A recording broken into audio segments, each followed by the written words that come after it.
So in this video, I did a collaboration with the channel How Not To in order to break a bunch of paramotoring carabiners. Big shout out to Ryan at How Not To. He has an awesome setup that allows him to test climbing gear to its point of failure. Before we get into it though, I want to mention to you guys, if you're looking to take up the sport of paramotoring, I highly suggest hitting up my friends at Aviator Paramotor. I just passed my 10-year anniversary of learning to fly with them. They're pretty much the biggest school in the US, and they're exactly who I would recommend you guys learn to fly with. They have slots available as early as this fall, so check out the link in the description if you want to learn to fly paramotors. Let's rewind a little bit. Why am I here breaking carabiners? This all started out when I purchased that $3,000 AliExpress paramotor, and the carabiners that came on it, I was a little bit skeptical about. I decided to swap them out for carabiners that I knew I could trust, and you guys in the comments recommended that I send the AliExpress carabiners over to Ryan to have him actually break them and see if they would hold up to what they're rated to. So I did exactly that. So the AliExpress paramotor carabiners came with the branding Air Extreme. Air Extreme is apparently a somewhat reputable brand. However, if you look closely on those carabiners, it looks like the original branding was scratched off, painted over, and then stamped with the Air Extreme logo, which is why I was skeptical about them. They claim to be rated to a respectable 21 kilonewtons, but if you look at that logo, it's the same deal, scraped off, painted over, and then printed 21. My buddy Dan did a little detective work. He actually did a reverse Google image search and found that the exact carbon copy of these paramotor AliExpress Air Extreme quote-unquote carabiners were available from Walmart under the branding Call for about $15. The suggested uses ranged from keychains to parachuting, and they boasted great material in the description. I was skeptical, to say the least. So let's get into the testing. Basically, we had two different testing groups, and let me explain this, because I don't think the first testing group was necessarily accurate. If you look at carabiners from a climber's perspective, climbing carabiners are typically an oval shape, so that when you're using a round rope, the round rope is forced into either corner of the carabiner. But if you look at paramotoring carabiners, they're normally using more of a rectangular shape with two parallel lines, because we don't use round climbing rope, we use more of a flat webbing material on our risers and on the paramotor harnesses.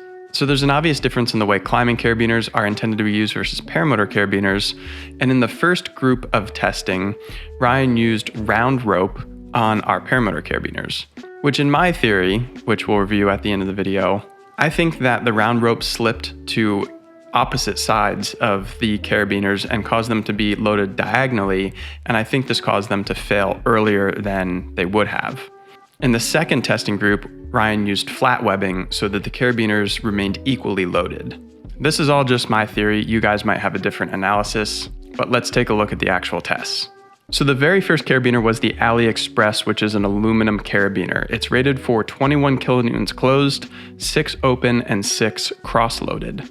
The first test failed at 14.26 when the gate pin failed. Interesting how that pin came off, whatever, but it broke there. Part of the gate. Looks like the notches on the inside seem to be intact. Looks like this is where it failed, was on the back side of the gate, came off the pin. And the second one failed at 12.39 when the tooth side failed. Okay, there's part of it. So the thing holding this is just this little notch right here, right? And you can see, barely, that it's sort of missing a little bit right here. It didn't take much to slide past it, but it did chip off a little bit. So this just isn't a good enough notch to hold the gate side secure. In this test, you can see how the carabiner is kind of diagonally loaded. And obviously the results came in much lower than the rated 21. The next carabiners were the staple carabiners that I use on pretty much all of my paramotors. I don't even know how you pronounce the name, Austrialpin or something. They're steel carabiners rated for 26 kilonewtons closed and 10 open. The first one failed at 23.31 and the second failed at 17.36. I was a little bit disappointed because, as I said, these are the carabiners I put on most of my paramotors, I keep a set around, and I normally swap out the stock carabiners on any paramotor because I've always felt like these ones are superior. I was disappointed because they failed below the rating, but once again, if you look closely, they become diagonally loaded and they distort before they actually fail. Next, we had a set of Air Extreme that were flat aluminum. These bad boys are rated to 30 kilonewtons closed and 10 open. These are actually the carabiners that come on my tandem trike. They boast a hefty 30 kilonewtons. Even though they're aluminum, these are the ones that I trust on my tandem rig. In this case, the Air Extremes failed at 29.77 with the gate closed and 17.37 with the gate open. This is where I started to kind of catch on and think that maybe the diagonal loading was affecting the results, because this one failed basically at where it was supposed to and exceeded the expectations when it was open. And I think that was because the carabiner was loaded very equally in this test. Next up, we had an Air Extreme steel carabiner rated for 22 kilonewtons closed. The first one failed at 11.47 and the next one failed at 5.28 with the gate open. This was way under what they're rated for. But again, my theory is that they were diagonally loaded. With these failing so far under the rating, Ryan wanted to give them a fair shot, so he did another sample of these Air Extreme steel carabiners. The first one failed at 8.53 and the second failed at 16.22, still well under the 22 rating. Now on to test group number 2. Looking at the results of the first test group, I expressed to Ryan my theory of the diagonal loading versus the actual webbing loading. So in these tests, he got a different type of rope that was more like a webbing to more so recreate how they would be used in the paramotoring environment. The first test was a Woody Valley camp. I don't know if I've ever seen these carabiners, aluminum, rated for 18 closed and 17 cross-loaded. The first one failed at 20.35 with the gate closed, and the next one failed at 20.47 with the gate closed, both exceeding the rating of 18 kilonewtons. The next test was a nice set of SupAir steel carabiners rated for 24 closed and 8 open. The first one failed at 27.15 with the gate closed, and the next one failed at 5.96 with the gate open. So slightly over the rating with the gate closed and slightly under with the gate open. The next set was a SupAir aluminum carabiner rated for 20 closed and 7 cross. The first one failed at 22.98 with the gate closed. The next one failed at 5.23 with the gate open. All right, so there's the stress point on that one. It looks like the inside, those don't look too healthy. You can see that nose is scratched a bit when it got pulled off. But it's disengaging from here, and the second it does that, breaks on that part. The next set was a Blackhawk aluminum carabiner rated for 18 kilonewtons closed. These failed at 19.97 with the gate closed and 19.37 with the gate closed, exceeding the rating. And so the back blew out from that pin right there. That's an interesting result. That's the weak spot. Same result. The pin breaks in the back, which makes this part super good enough because it just comes like this until it breaks and then it just flies off. And finally, the redemption of my beloved Austrialpin, however you pronounce it, steel carabiners. Again, rated for 26 closed and 10 open. They failed at 28.66 with the gate closed. I was very happy to see these exceed the rating now with the new webbing test. So it looks like that pin sheared off and then the gate came off and therefore it was able to stretch, and that matches up there. So it stretched a lot before it broke. So the final test of round 2 was another shot for the Air Extreme steel, which very much underperformed a lot of the competition. These guys were rated for 22 closed and very underwhelmingly still failed at 12.17 and 12.90. How on earth are they getting this rating? They don't make this stuff up. How am I pulling it so different that I'm getting half of what they were getting? If you look inside of there, it breaks those little tiny wings on the inside.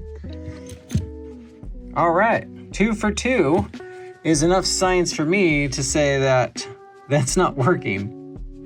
I hate to say it, but these air extremes, even with the new webbing test, do not look that good. And it seems like every time they're failing right on the teeth. They just don't have enough surface area to grab and hold.